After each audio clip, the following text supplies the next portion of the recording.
77ನೇ ಸಂವಿಧಾನ ಸಮರ್ಪಣಾ ದಿನದ ಸ್ಮರಣಾರ್ಥ ಸಂವಿಧಾನವನ್ನು ಸಂರಕ್ಷಿಸಿ ಮನುಸ್ಮೃತಿ ರಾಜ್ಯ ಮಟ್ಟದ ಜಾಗೃತಿ ಸಮಾವೇಶ ಡಿಸೆಂಬರ್ 4ರಂದು ಸರ್ಕಾರಿ ನೌಕರರ ಭವನ ಕಬ್ಬನ್ ಪಾರ್ಕ್ ಬೆಂಗಳೂರಿನಲ್ಲಿ ಜಾಗೃತಿ ಸಮಾವೇಶ ಹಮ್ಮಿಕೊಳ್ಳಲಾಗಿದೆ ಎಂದು ಕರ್ನಾಟಕ ದಲಿತ ಸಂಘರ್ಷ ಸಮಿತಿ ಭೀಮಶಾ ಖನ್ನಾ ಅವರು ಸುದ್ದಿಗೋಷ್ಠಿಯಲ್ಲಿ ತಿಳಿಸಿದ್ದಾರೆ.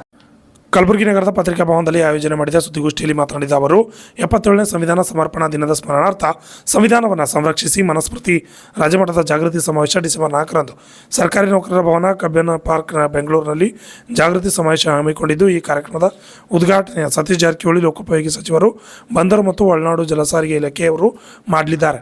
ಮುಖ್ಯ ಅತಿಥಿಗಳಿಗೆ KH ಮುನಿಯಪ್ಪ, ಆಹಾರ ಮತ್ತು ನಾಗರಿಕ ಸರಬರಾಜು ಇಲಾಖೆ ಸಚಿವರು ಹಾಗೂ ಡಾಕ್ಟರ್ HC ಮಾದೇವಪ್ಪ ಸಮಾಜ ಕಲ್ಯಾಣ ಸಚಿವರು ಹಾಗೂ ವಿಧಾನ ಪರಿಷತ್ತಿನ ಸದಸ್ಯರಾದ HP ಸುದ್ರಾಮ, ರಮೇಶ್ ಬಾಬು, ಸಭೆ ಅಧ್ಯಕ್ಷತೆಯನ್ನು M ದೇವದಾಸ್, ಹಿರಿಯ ದಲಿತ ಮುಖಂಡರು ಚಿಕ್ಕಮಗಳೂರು ವಹಿಸಲಿದ್ದಾರೆ. ಕಾರ್ಯಕ್ರಮದ ಪ್ರಾಸ್ತಾವಿಕ ಕರ್ನಾಟಕ ದಲಿತ ಸಂಘರ್ಷ ಸಮಿತಿ ಪ್ರವೀಣ್ B ಕೃಷ್ಣಪ್ಪ ಸ್ಥಾಪಿಸಿದ ರಾಜ್ಯ ಸಂಚಾಲಕರಾದ ಎಣ್ಣೂರು ಶ್ರೀನಿವಾಸ್ ಅವರು ಮಾತನಾಡಲಿದ್ದಾರೆ ಎಂದು ತಿಳಿಸಿದರು. Bureau report RJ32 Kannada news Kalaburagi.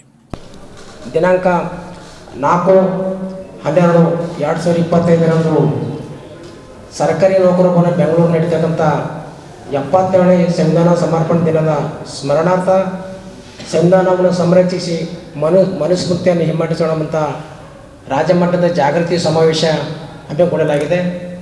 ಈ ಸಮಾವೇಶವನ್ನು ಕರ್ನಾಟಕ ದಲಿತ ಸಂಘರ್ಷ ಸಮಿತಿಯ ರಾಜ್ಯ ಸಂಚಾಲಕರಾದಂಥ ಎಣ್ಣೂರು ಶ್ರೀನಿವಾಸ್ ಅವರ ನೇತೃತ್ವ ನಡೀತದೆ. ಈ ಕಾರ್ಯಕ್ರಮ ಉದ್ಘಾಟನೆಯನ್ನು ಮಾನ್ಯ ಲೋಕೋಪಯೋಗಿ ಸಚಿವರಾದಂಥ ಸತೀಶ್ ಜಾರಕಿಹೊಳಿ ಸರ್ ಮಾಡ್ತಿದ್ದಾರೆ.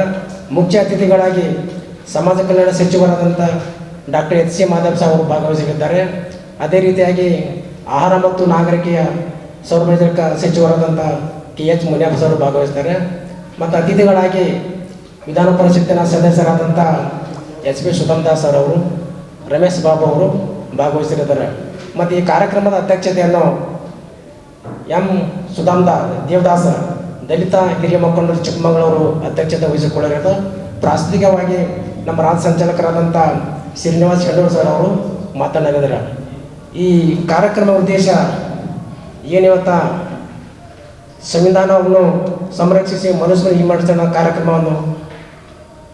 ಕಾರ್ಯಕ್ರಮದ ನಿಮಿತ್ತವಾಗಿ ಏನಿವತ್ತ ದೇಶದಲ್ಲಿ RSS ಮತ್ತು BJP ಅಂತ ಮನುವಾದಿಗಳು ಮತ್ತೆ ಇವನು ಮನುಸ್ಮೃತಿಯನ್ನು ಜಾರಿಗೆ ತರಬೇಕಂತ ಹುನ್ನಾರ ಇರುತ್ತೆ. ಈ ಹುನ್ನಾರ ಉದ್ದೇಶಿ ಹಲವಾರು ಪ್ರಗತಿಪರ ಚಿಂತಕರು ಈ ಕಾರ್ಯಕ್ರಮ ಉದ್ದೇಶಿಸಿ ಮಾತನಾಡ್ತಾರೆ.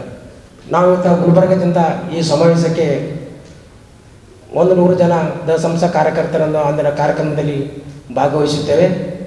ಹೀಗಾಗಿ ಈ ಕಾರ್ಯಕ್ರಮಕ್ಕೆ ಪ್ರಗತಿಪರ ಚಿಂತಕರು, ಸಾಹಿತಿಗಳು, ವಿಚಾರವಂತರು ಹೆಚ್ಚಿನ ಸಂಖ್ಯೆಯಲ್ಲಿ ಭಾಗವಹಿಸಬೇಕಂತೇಳಿ ಮನವಿ ಮಾಡಿಕೊಳ್ತೇವೆ.